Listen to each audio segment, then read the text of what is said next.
Hello friends, எல்லோரும் எப்படி இருக்கீங்க? கிராமத்து முறையில் கறி குழம்பை விட சுவையான காளான் குழம்பு முட்டையும் போட்டு செஞ்சுருக்கேன். இது சாப்பாட்டுக்கும் நல்லாயிருக்கும், சப்பாத்திக்கும் தொட்டு சாப்பிட்லாம். ஒரு முறை வித்தியாசமாக இந்த மாதிரி காளான் குழம்பு நீங்கள் செஞ்சு பாருங்கள். அப்புறம் அடிக்கடி நீங்கள் கண்டிப்பாக செய்வீங்க. வாங்க எப்படி பண்ணுறதுன்னு பார்க்கலாம். இதுக்கு நான் பட்டன் மஷ்ரூம் தான் 200 கிராம் நான் எடுத்திருக்கேன். ஒரு பாக்கெட்டில் 200 கிராம் வரும் இல்லைங்களா, ஒரு பாக்கெட் வச்சு நான் இந்த குழம்பு பண்ணியிருக்கேன். அதுக்கு உண்டான மெஷர்மெண்ட்டு தான் நான் சொல்ல போகிறேன். நீங்கள் உங்களோட குவான்டிட்டிக்கு ஏற்ற மாதிரி நீங்கள் வெங்காயம் தக்காளியை சேர்த்து போட்டுக்கோங்க. வீடியோவை ஸ்கிப் பண்ணாமல் கடைசி வரைக்கும் பாருங்கள். அப்போ தான் நான் சொல்லக்கூடிய டிப்ஸ் எல்லாமே உங்களை வந்து சேரும். ஃபஸ்ட்டு நான் குழம்புக்கு மசாலா ரெடி பண்ண போகிறேன். கிரேவி பேஸ்ட்டு நம்ம எப்படி பண்ணுறதுன்னு பார்க்கலாம். கடாயில் 1 ஸ்பூன் எண்ணெய் விட்டுட்டு 1 ஸ்பூன் சோம்பு, 2 ஸ்பூன் மிளகு சேர்த்துக்கிட்டேன். கொஞ்சம் பூண்டு, இஞ்சி, ஒரு கைப்பிடி சின்ன வெங்காயம் போட்டு நல்லா வதக்கி எடுத்துக்கலாம். சின்ன வெங்காயம் கிடைக்காத பட்சத்தில் நீங்கள் பெரிய வெங்காயம் கூட ஒன்று சேர்த்துக்கோங்க. இந்த காளான் குழம்பு செய்யும்போது பார்த்திங்கன்னா சோம்பும் மிளகும் நிறைய சேர்த்துக்கோங்க. அது குழம்புக்கு நல்ல ஃப்ளேவர் கொடுக்கும். காளான் வந்துட்டு மிளகு சேர்த்து பண்ணும்போது ரொம்ப நல்லாயிருக்கும். நீங்கள் நல்ல காரம் சாப்பிட்றவங்களா இருந்தால் மிளகு நல்ல தாராளமாகவே நீங்கள் சேர்த்துக்கோங்க. இப்போ வெங்காயம் இஞ்சி பூண்டெல்லாம் வதங்கிருச்சு. 1 கப்பு தேங்காய், துருவின தேங்காய் எடுத்து வச்சுருக்கேன்.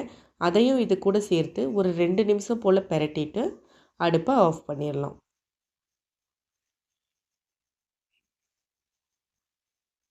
இப்போ தேங்காயும் நல்லா வதங்கிருச்சு.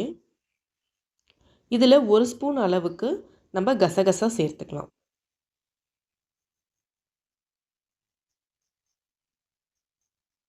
இப்போ நல்லா இதை ஆற வச்சுக்கலாம். ஆற வச்சுட்டு மிக்சியில் போட்டு நல்லா நைஸாக ஒரு பேஸ்ட்டாக பண்ணி எடுத்துகிட்டு வந்துடலாம்.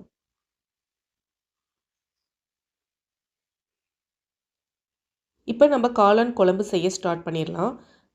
குழம்புக்கு பார்த்தீங்கன்னா நீங்கள் எண்ணெய் எவ்வளோ வேணுமோ அந்த அளவுக்கு நீங்கள் விட்டுக்கோங்க. நான் எண்ணெய் கொஞ்சமாக தான் விட்டுருக்கேன். அதில் கடுகு, சோம்பு, பட்டை, லவங்கம் எல்லாமே கொஞ்சம் கொஞ்சம் போட்டு பொரிய விட்டுறலாம்.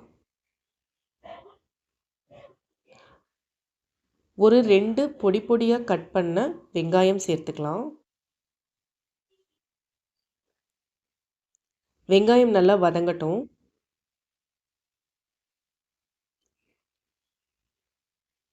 இப்போ 3 தக்காளி பழம் பொடி பொடியாக கட் பண்ணி வச்சுருக்கேன். ஒரு 2 பச்சை மிளகாய் அதையும் இது கூட சேர்த்து நல்லா வதக்கிக்கலாம். தக்காளி வந்துட்டு ரொம்ப அதிகமாக போட வேணாம். அப்புறம் வந்து உங்களுக்கு தக்காளி குழம்பு மாதிரி டேஸ்ட் கொடுத்துரும். அதனால நான் வந்துட்டு ஒரு 2லேருந்து 3 தக்காளி வரைக்கும் நீங்கள் போட்டிங்கன்னா போதும். தேவையான அளவு உப்பு சேர்த்துக்கலாம்.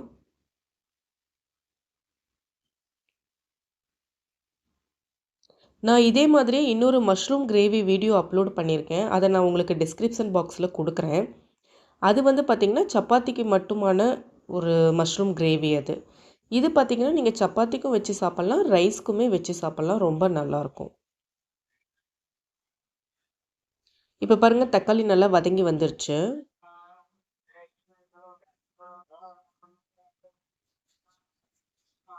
இப்போ காளானை இது கூட சேர்த்துக்கலாம். அதே மாதிரி காளான் வந்துட்டு அறுக்கும்போது பார்த்திங்கன்னா ஃபஸ்ட்டு நல்லா கழுவிடணும். கழுவிட்டு அதுக்கப்புறம் தான் நம்ம காளானை கட் பண்ணணும். கட் பண்ணிவிட்டு வாஷ் பண்ணக்கூடாது. அதே மாதிரி கட் பண்ண உடனே நீங்கள் டைரெக்டாக நீங்கள் வந்து வணக்கறதில் ஆட் பண்ணிடுங்க. ஏன்னா நீங்கள் கட் பண்ணிவிட்டு ரொம்ப நேரம் காளான் வச்சுருந்தீங்க அப்படின்னா கருத்து போயிடும். நான் இப்போ தான் கட் பண்ணேன். கட் பண்ண உடனே நான் இது கூட சேர்த்துக்கிட்டேன்.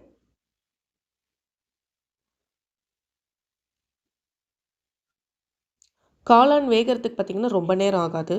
ஒரு 5 நிமிஷத்துலேயே உங்களுக்கு வெந்து வந்துடும்.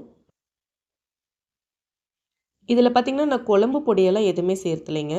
இதில் வந்துட்டு மிளகாய் பொடியும், கரம் மசால் இல்லைன்னா பட்டை லவங்க பொடி அதை மட்டும்தான் நான் இதில் சேர்த்துருக்கேன்.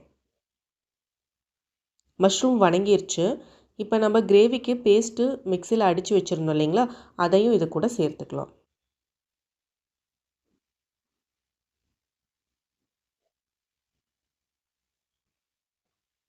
ஒரு 2 கிளாஸ் போல் தண்ணியும் சேர்த்துக்கலாம். இப்போ இது நல்லா வணங்குறதுக்கு ஒரு 10 நிமிஷம் மூடி போட்டு நல்லா கொதிக்க விடணும். கொதிக்க விட்டிங்கன்னா பச்சை வாசனை ஃபுல்லாக போயிடும். நம்மளோட கிரேவியும் ரெடி ஆகிடும். இந்த காளான் குழம்பு பார்த்திங்கன்னா ரொம்ப தண்ணியாக இருக்கக்கூடாது. கொஞ்சம் தண்ணி கம்மியாக, அதாவது மீடியம் கன்சிஸ்டன்சியில் தான் இருக்கணும். அதனால் தண்ணி நிறையா சேர்க்காதீங்க, கொஞ்சம் கம்மியாக சேர்த்துக்கோங்க. கொஞ்சம் திக்காக இருந்தால் தான் குழம்பு நல்லாயிருக்கும். தேவையான அளவு நான் கல்லுப்பு போட்டுக்கிட்டேன்.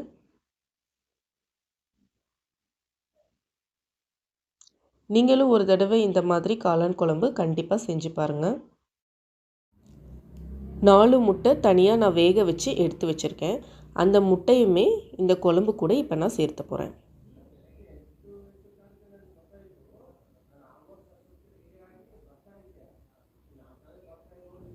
இந்த குழம்பு பார்த்திங்கன்னா மட்டன் குழம்பு எப்படி இருக்கும் அதே டேஸ்ட்டில் இந்த குழம்பு இருக்கும்.